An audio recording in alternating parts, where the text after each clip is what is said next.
Hey, what's going on, guys, and welcome back. So the post-game update and mobile release are now here for Coromon and are publicly accessible. That being said, a major part of this update is the Battle Dome, which is a Battle Frontier-esque facility that has 3 different modes of play, all of which share similarities, but are also unique in their own right. We did a video showcasing the facility a couple of days back. However, this video is going to be your all-inclusive guide on how the facility works, what you need to know going into it, and how you can find success. That being said, make sure to subscribe to the channel for the earliest and most comprehensive Coromon content you'll find, and with that, let's dive in.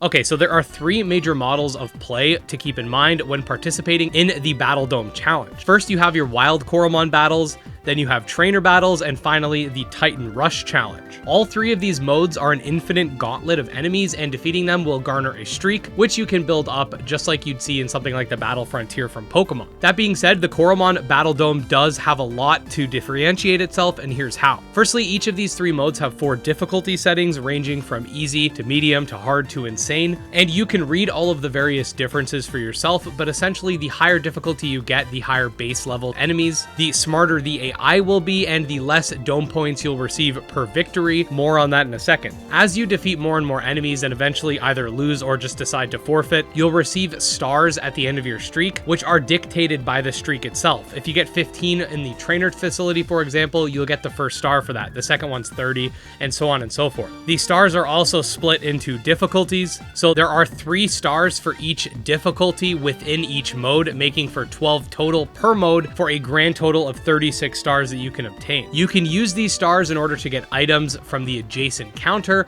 which again is pretty similar to the battle point system from Pokemon. Now let's actually talk about what happens when you sign up. You'll be able to select a team that you either put together, pre-make, or a rental, and then you're brought into this special room that contains a few different things that you're going to want to keep your eyes on. So immediately you'll notice that you start with 10 dome points. These are sort of similar to castle points from Pokemon's Battle Castle, in that you'll incur them as you win battles and can spend them on various upgrades for your team or to reveal enemy information.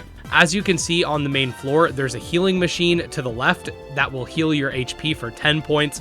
However, you can upgrade it for 100 points so that every time you use it, it'll also heal stamina. There is also a machine to the right of this that'll allow you to change your trait on the fly for 10 dome points. And then you can install upgrades that'll allow you to change the evolution stage of the Coromon in question, which you might find useful if you're trying to take advantage of the trait enhancements. And there's one that'll even let you respec your Coromon to prepare for whatever next challenge is coming. To the upper left, you'll see that there is a shop which will contain various items like HP cakes, fruit, and held items that'll allow you to excel in battle as well. The shop too can be upgraded multiple times in order to unlock certain items, which are pretty useful. Now that being said, you finally have the area where the battle takes place in this simulation machine, and you'll notice a couple of interesting things right off the bat. First of all, it won't tell you what your enemy is, but it'll give you access to its level, the base of which is set by the difficulty setting, and these levels go up as streaks continue. You can spend 5 dome points in order to reveal all of the information about that Coromon, including who it is and some of its summary information as well. And this is pretty useful because if you're looking to figure out who you want to lead with, as is one of the biggest challenges with any of these types of Battle Frontier-esque escapades, you'll be able to hopefully match up properly with your enemies. I recommend doing this every time, by the way. This is also extremely useful because depending on who your enemies are, you can utilize the other machine, like I mentioned, with changing traits, evolution stage, and respecking in order to properly prepare a counterattack.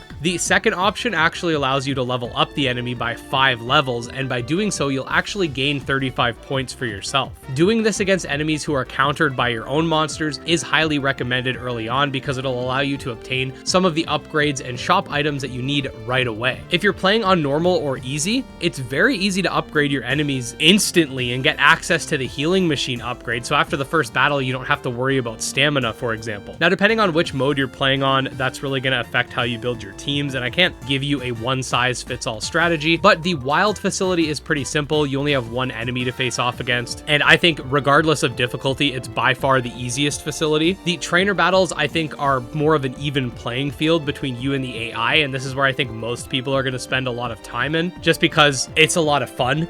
And the Titan boss battles are where the challenge really lies, and where you're really going to have to focus on dome point management, because the Titans do a lot of damage, they have a lot of HP, they take forever to die, and you're probably going to have to use a lot of items in battle in order to win. You're going to have to decide if you want to have a bunch of large HP cakes with you, if you want to spend points on consumable held items for increased damage, or that'll get rid of a status effect right away, or whatever. The Titan fights can be difficult enough with 6 Coromon, so having to do it with only 3, even if those Coromon are specifically trained to deal with Titans, can be a massive task, considering that there are 6 different Titans you can end up against, and you're not going to have a huge amount of dome points per win. So my blanket strategy in general, which I think most people are going to find effective, regardless of which mode, is to focus on upgrading the healing machine right away. Having low stamina on your way into battle is horrible, and you do not want that to happen. So upgrade that as soon as you can and use it frequently. It's only 10 points per monster per heal. You can then focus on buying items from the shop, like the large HP cakes, which I think are very important to have. Make sure you buy a couple of status healing items as well, since those items are really cheap.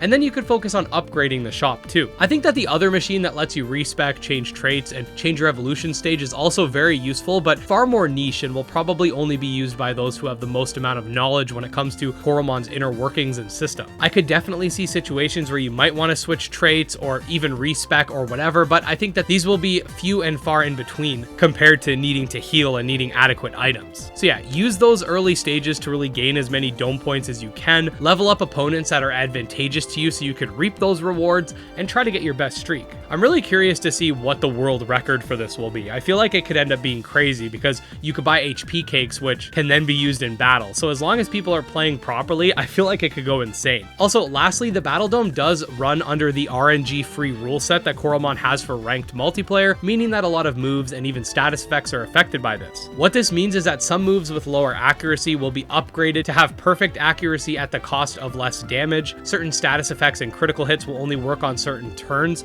once they're built up rather than randomly, and basically this is like the competitive format for Coromon, and I kind of like it. Now, I wanted to include this at the end of the video because I don't know if this is an oversight or it's intended, but I noticed that if you buy things in the shop and then forfeit or even lose, they'll carry over to your next challenge. So you could use that, at least for now until it's patched, to sort of exploit the dome a little bit. Like if you're having a lot of trouble with the insane difficulty, you could buy a bunch of items from the shop after winning some easy mode rounds and then piling up on them and going from there. I don't know if this is sort of something wrong with my personal build or that I'm using prior to launch, or if it's something that is intended, but just keep in mind that's why I'm including it here, because I don't know if this is something that will persist. Anyways, all of that being said, I hope you guys enjoyed the video. Make sure to subscribe so you stay up to date on all things Coromon. I got more guides coming, including how to get some of the new Coromon present within the game, and check out my Patreon or channel memberships for some extra perks. Even if you do the smallest tier, you do get a spinner from Coromon next to your name in the comment section, which I think is hella dope. So check it out. And I just wanted to say special thanks to channel members / patrons, especially Candy, Morency, Dro Ghost, and Exodus, and we'll see you next time.